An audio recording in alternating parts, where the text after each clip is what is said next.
भगवान कृष्ण की मृत्यु कैसे हुई थी?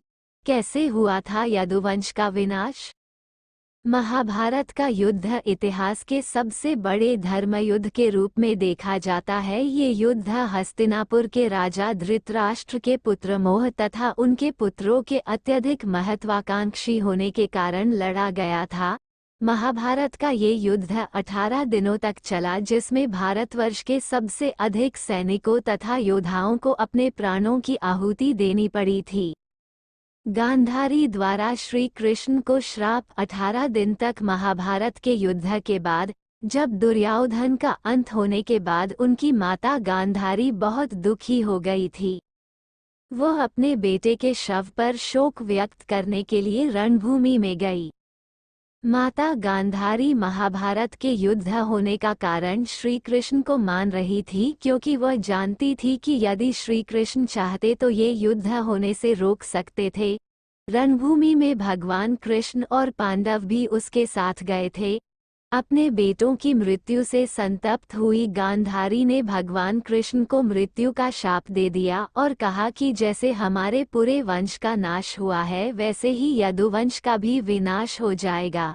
भगवान कृष्ण मुस्कुराए और स्वयं पर लगा अभिशाप स्वीकार कर लिया, और ठीक 36 वर्षों के बाद उनका अंत एक शिकारी के हाथों हुआ। श्राप के 35 वर्ष बाद की घटना। श्री कृष्ण का एक पुत्र था जिसका नाम सांब था। एक बार सांब स्त्री का वेश लेकर अपने दोस्तों के साथ ऋषि विश्वामित्र, दुर्वासा, वशिष्ठ और नारद से मिलने गया। वे सभी श्री कृष्ण के साथ एक औपचारिक बैठक में शामिल होने के लिए द्वारका आए थे। स्त्री के वेश में सांब ने ऋषियों से कहा कि वो गर्भवती है। वे उसे ये बताएं कि उसके गर्भ में बच्चे का लिंग क्या है। उनमें से एक ऋषि ने इस खेल को समझ लिया और क्रोधित होकर सांब को श्राप दिया कि वो लोहे के तीर को जन्म देगा, जिससे उनके कुल और साम्राज्य का विनाश होगा। सांब ने ये सारी घटना उग्रसेन को बताई। उग्रसेन ने सांब से कहा कि वे तांबे के तीर का चूर्ण बनाकर प्रभास नदी में प्रवाहित कर दे, इस तरह उन्हें उस श्राप से छुटकारा मिल जाएगा। सांबा ने सब कुछ उग्रसेन के कहे अनुसार ही किया। साथ ही उग्रसेन ने ये भी आदेश पारित कर दिया कि यादव राज्य में किसी भी प्रकार की नशीली सामग्रियों का ना तो उत्पादन किया जाएगा और ना ही वितरण होगा। इस घटना के बाद द्वारका के लोगों ने विभिन्न अशुभ संकेतों का अनुभव किया। सुदर्शन चक्र, कृष्ण के शंख, उनके रथ और बलराम के हल का अदृश्य हो जाना, अपराधों और पापों में बढ़ोतरी होना, लाज शर्म जैसी चीजों का समाप्त हो जाना, स्त्रियों द्वारा अपने पतियों और पुरुषों द्वारा अपनी पत्नियों के साथ विश्वासघात करना आदि। मदिरा के नशे में चूर सात्याकी कृतवर्मा के पास पहुंचा और अश्वत्थामा को मारने की साजिश रचने और पांडव सेना के सोते हुए सिपाहियों की हत्या करने के लिए उसकी आलोचना करने लगा। वही कृतवर्मा ने भी सात्याकी पर आरोप मढ़ने शुरू कर दिए। बहस बढ़ती गई और इसी दौरान सात्याकी के हाथ से कृतवर्मा की हत्या हो गई। कृतवर्मा की हत्या करने के अपराध में अन्य यादवों ने मिलकर सात्यकी को मौत के घाट उतार दिया। जब कृष्ण को इस बात का पता चला तो वे वहां पर प्रकट हुए और एरका घास को हाथ में उठा लिया। ये घास एक क्षण में परिवर्तित हो गई, जिससे श्री कृष्ण ने दोषियों को सजा दी। मदिरा के नशे में चूर सभी ने घास को अपने हाथ में उठा लिया और सभी के हाथ में मौजूद वो घास लोहे की छड़ बन गई, जिससे सभी लोग आपस में ही भिड़ गए और एक दूसरे को मारने लगे। बभ्रू, दारुक और कृष्ण के अलावा अन्य सभी लोग मारे गए। बलराम इस उपद्रव का हिस्सा नहीं थे, इसलिए वो भी बच गए। कुछ समय बाद बभ्रू और बलराम की भी मृत्यु हो गई, जिसके बाद कृष्ण ने दारुक को पांडवों के पास भेजा और कहा कि अर्जुन को सारी घटना बताकर उससे मदद लेकर आए।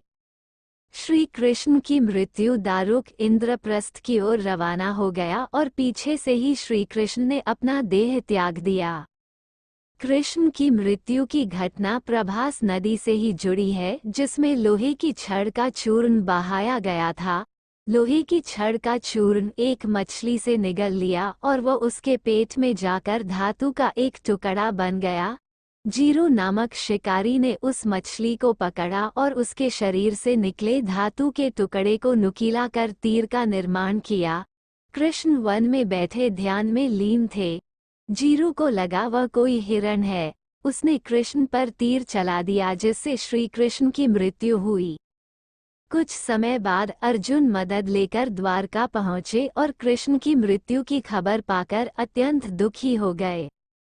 कृष्ण के जाने के बाद द्वारका में उनकी 16,000 रानियां, कुछ महिलाएं, वृद्ध और बालक की शेष रह गए।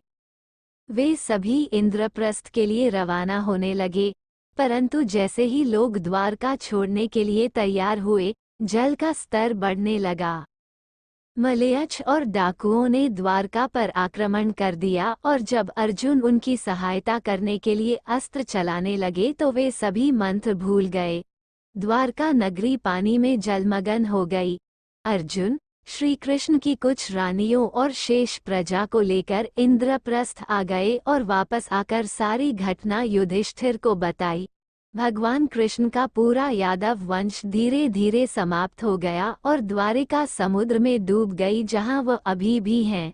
गांधारी द्वारा श्री कृष्ण को दिए एक श्राप के कारण पूरा यदुवंश समाप्त हो गया। थैंक यू दोस्तों। अगर यह वीडियो आपको अच्छी लगे तो प्लीज लाइक करें, शेयर करें, कमेंट करें और हमारे चैनल को सब्सक्राइब करें। Thanks for watching.